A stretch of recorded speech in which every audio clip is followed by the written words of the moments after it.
There are many widely recognized security architecture frameworks such as ISO 27001, NIST, CSA, SAPSA, COBIT, Australian ISM, and many more. They provide guidance and best practices for designing and implementing secure IT systems and infrastructure.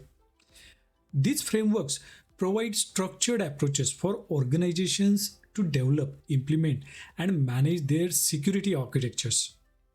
These frameworks are aligned with best practices, regulatory requirements, and the specific needs of the organization.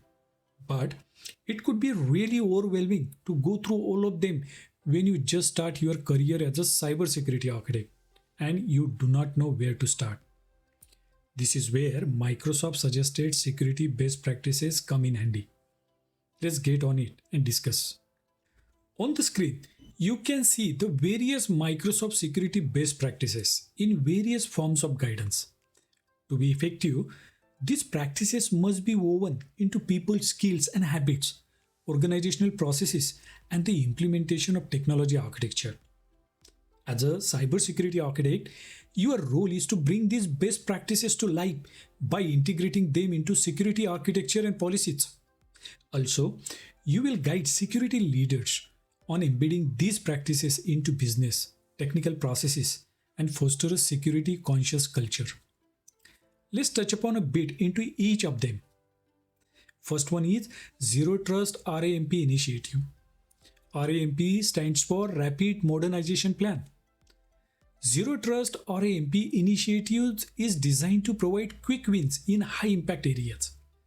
You make use of this framework when you want to get started with Zero Trust and make progress quickly. Next one is Zero Trust Deployment Objectives.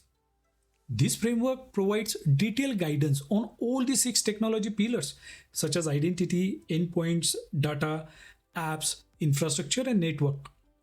Note that the first framework that we saw called Zero Trust RAMP initiatives is a reduced version of this framework.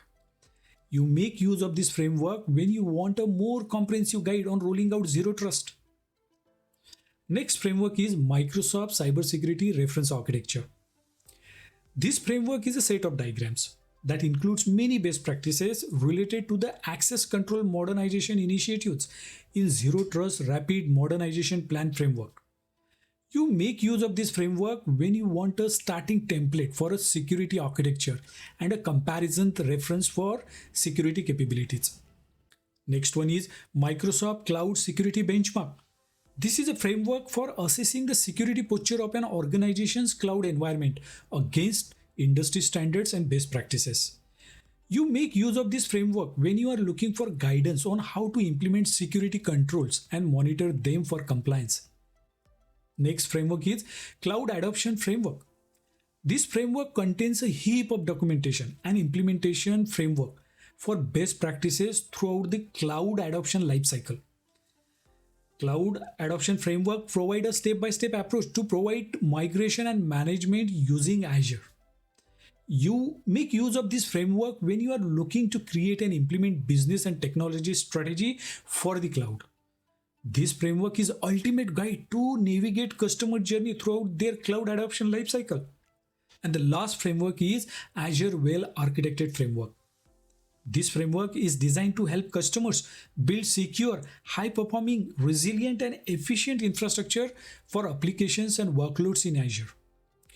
Using 5 pillars such as cost optimization, operational excellence, performance efficiency, reliability, and security, you make use of this framework when you are looking to improve the quality of a cloud workload. Cybersecurity architects should adhere to well-established best practices unless there is a compelling reason to deviate. While it's sometimes necessary to adjust practices, caution is advised when overlooking high-quality recommendations like those from Microsoft.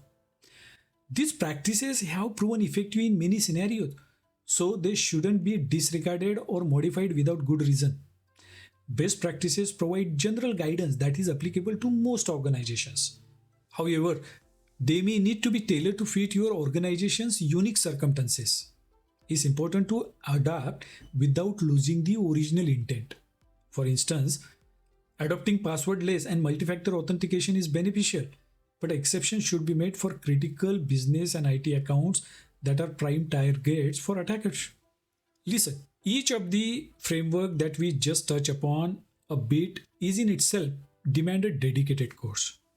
Most of the security practices that we are going to discuss throughout this course comes from those frameworks only. But if you are interested to know more about those framework at this stage, then I am posting the links on the screen for you. Feel free to navigate through those links. The framework that we discuss a bit are Microsoft security best practices. These best practices are exact instructions on how to do, why to do, who should do it, and how to do it. Or they are high level principles to help with different types of decisions and actions. Or they are guidelines that are part of a reference architecture that describe components that should be included in a solution and how to integrate them together. I hope you got a good understanding now on where to start and look for information to embark on the cybersecurity architect journey as a career.